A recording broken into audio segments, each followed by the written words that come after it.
Halo teman-teman, apa sih sebenarnya fundamental Google Ads itu sendiri dan kenapa begitu penting bagi saya terutama ya sebelum teman-teman melakukan setting iklan di Google Ads maka teman-teman wajib namanya memahami fundamental Google Ads. Kalau ini teman-teman sudah memahami ini semua, insya Allah teman-teman akan lebih tenang, akan lebih tahu ya bagaimana cara menghadapi ya ujian dari Google Ads itu sendiri. Seperti apa fundamental Google Ads itu sendiri? Maka teman-teman tonton aja video ini sampai selesai.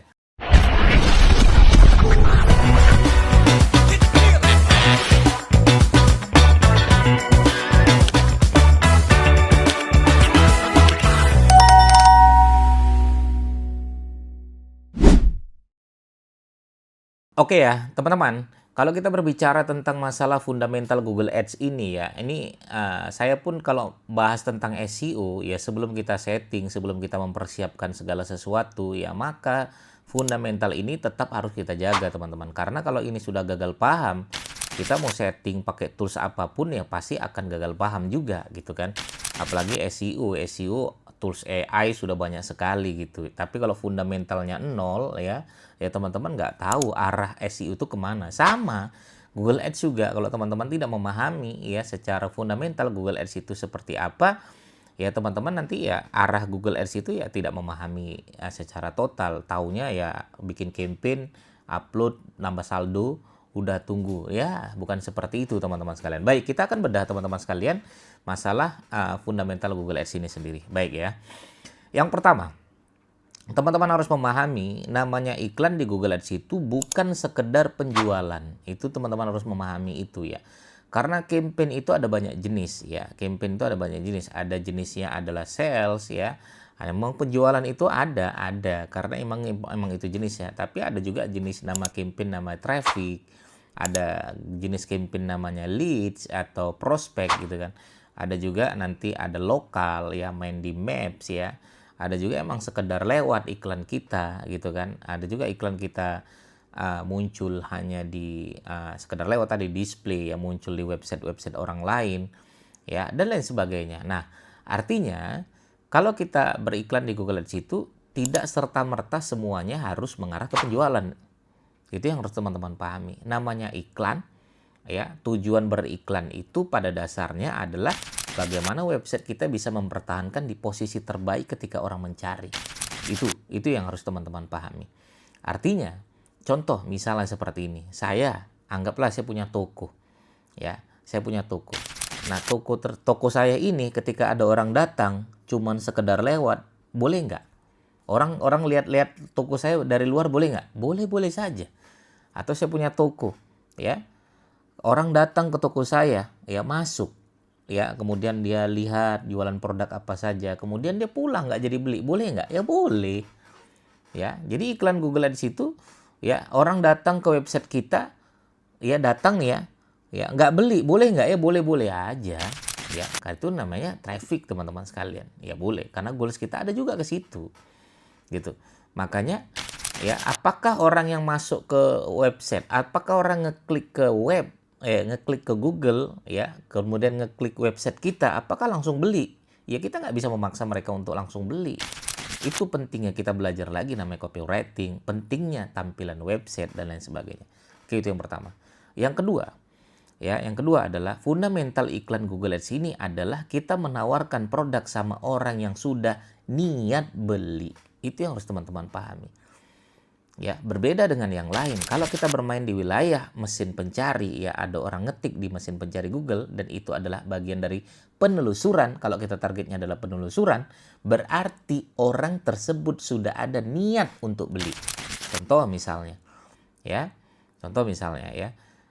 Misal, ya tiba-tiba ban mobil orang, ya. Saya lah kejadian ya, 2 tahun yang lalu bulan Ramadan ya tengah malam saya buka sahur bersama teman-teman saya. Kebetulan jam 3 pagi pada saat itu. Itu ban mobil saya tiba-tiba mogok, teman-teman. Bukan mogok ya, bocor lah. Bukan bocor lagi, terbelah lah ya gitu ya, meledak gitu kan. Ya, kemudian kita semua turun dari mobil. Ya, apa yang terjadi nih? Ternyata ban mobilnya bocor, ya.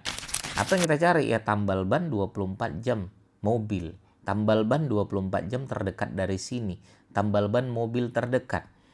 Nah, Saya ngetiknya di mana? Di Google. Saya ngetik sudah ada niat nggak untuk beli? Sudah ada niat untuk beli. Akhirnya saya telepon, Pak, bisa ke sini Pak, bantu kami Pak. Oke, bisa. Nah datang. Pertanyaan saya, apakah saya nanya testimoni? Apakah saya nanya, Pak, ada nggak testimoninya Pak? Apakah saya lihat-lihat websitenya dulu? Ya lihat, tapi saya tidak terlalu melihat. Ya, tapi yang saya lihat adalah call to action di dalam website tersebut. Itulah bedanya Google Ads sama yang lain. Ya, kalau di penelusuran target kita emang seperti itu. Makanya kalau produk yang pada dasarnya adalah terburu-buru untuk orang membeli produk tersebut, ya teman-teman targetkan aja langsung ke penjualan. Nah itu ya yang harus teman-teman pahami dalam beriklan di Google Ads ya. Sehingga ya ketika teman-teman beriklan, kita tahu orang yang datang ya dengan akibat dari Google Ads itu adalah orang tersebut sudah ada niat untuk beli. Itu yang kedua. Yang ketiga, fundamental Google Ads bagi saya adalah jangan pernah iklan Google Ads itu berdiri sendiri. Kenapa Mas Didik? Harus berkaitan semuanya. Produknya harus bagus, ya Google Maps-nya harus mendukung. Kenapa? Karena banyak banget klien-klien saya atau murid-murid saya ketika Google websitenya sudah berada di posisi teratas, ya itu nggak jadi order itu banyak. Gara-gara apa ya? Gara-gara mapnya jelek, banyak bintang 1. Ya. Ini banyak kejadian. Orang-orang apakah makin pintar? Orang-orang makin pintar. Apakah customer makin tahu? Makin tahu. Ya. Maka customer ketika mencari ini ya, misalnya jasa ya, dia pakai misalnya paket misalnya dibilang ya, paket Bromo ya, paket Bromo misalnya. Kebetulan dia mau paket Bromo. Pas keluarlah di situ Google Ads hasil dari bersponsor gitu kan.